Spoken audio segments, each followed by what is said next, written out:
As TVs estão ensinando abobrinha para o povo. O senhor tem algum documento para dizer que tem liderança evangélica envolvida com maçonaria? Sim. No dia 18 de outubro, entreguei para os irmãos copiarem. Aí ele cita o nome de todas as lideranças evangélicas na maçonaria. Por que você não foi abrir com o Silas Malafaia, com o Guilhermino Cunha, com o José Wellington Bezerra, o presidente das Assembleias de Deus? Pedrosa, todos esses homens estão lá na maçonaria comigo. Ameaçado de morte, não foi pelo beira-mar, não. Ameaçado de morte por pastores. De cerimonial para falar com Deus, né? Grande arquiteto do universo, absolutíssimo, posso entrar na tua presença? Se posso, passe um vento por aqui.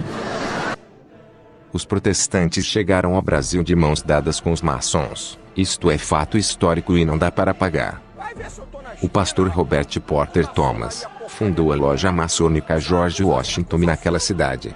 O espaço abrigou, em 1880, a reunião de avaliação para aprovação ao ministério de Antônio Teixeira de Albuquerque, o primeiro pastor batista brasileiro, ambos maçons. O missionário americano, Archibald Green Simonton, 1833 a 1867, chegou ao Brasil, em 12 de agosto de 1859, em São Paulo com cerca de 700 alemães protestantes.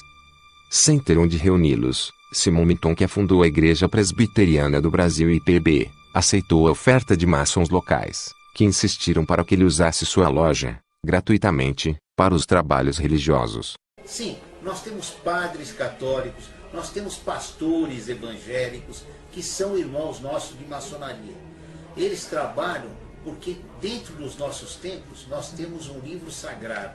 E esse livro sagrado é a Bíblia, é um livro de moral. E nós temos diversos irmãos que fazem parte, que são evangélicos, que são católicos, que são budistas, que são maometistas, de todas as religiões. E isso é importante todos se reunirem no mesmo. A denominação, que abrigava diversos maçons, sofreu uma cisão em 31 de julho de 1903. Um grupo de 7 pastores e 11 presbíteros entrou em conflito com o sínodo da IPB, porque a denominação não se opunha ao que seus membros e ministros fossem maçons. Foi então fundada a Igreja Presbiteriana Independente do Brasil, a primeira igreja batista estabelecida em solo brasileiro pelo americano, o pastor Richard Ratcliffe. Fundaram também em 1874 a loja maçônica George Washington, onde se encontravam cerca de 8 batistas, sendo que pelo menos 5 deles também foram fundadores da primeira igreja batista. Entre eles estava o pastor Robert Porter Thomas. Os missionários Daniel Berg e Gunnar Wingren, fundadores da Assembleia de Deus, receberam ajuda da maçonaria. A colaboração espiritual partiu por parte de um pastor batista e maçom, Richard Ratcliffe. Diante destes fatos, o pastor Daniel Batista denuncia: não seria novidade que a maçonaria utilizou, como utiliza-se, de instituições evangélicas como fachada, com peso de tradições, para implementar princípios maçônicos no Brasil com rosto de missão cristã. A aplicação destes mesmos princípios, liberdade, igualdade, fraternidade, que foi geral e uniforme para diversas instituições como Presbiteriana, Assembleia de Deus, Metodista, etc. Fica registrado que a educação geral do povo evangélico é o êxito da arbitrariedade liberal, um povo que se põe a gritar que é necessário resolver a questão social, sacrificar-se pela paz, por meio de acordos internacionais, divisões de partidos e luta de emulação, que não é feita a 100 montões de reais e dólares no bolso destes pastores do Estado maçônico.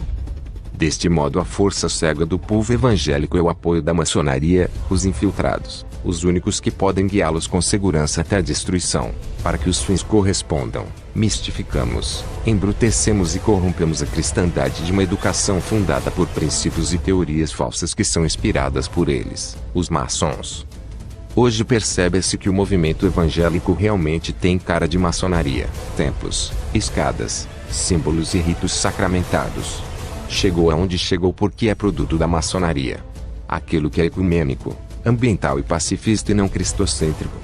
Um evangelho cheio de paixão, embrulhado, construído por capitalistas, ao mesmo tempo, protagonizado por marxistas teólogos que querem dar ideia impraticável, que são capitalistas para si próprio, no sentido literal, na verdade farinha do mesmo saco, política. O tempo passou e agora a causa maçônica nos gerou tormentos, lideranças evangélicas, bem canalhas, cheios de habilidades, de uma esperteza insolente e apóstata. Ratos de biblioteca, alimentados por estas expectativas satânicas, capazes de sacrificar tolos em nome de Deus para se manterem vestidos de terno preto. A maçonaria é o pai deste filho chamado movimento evangélico.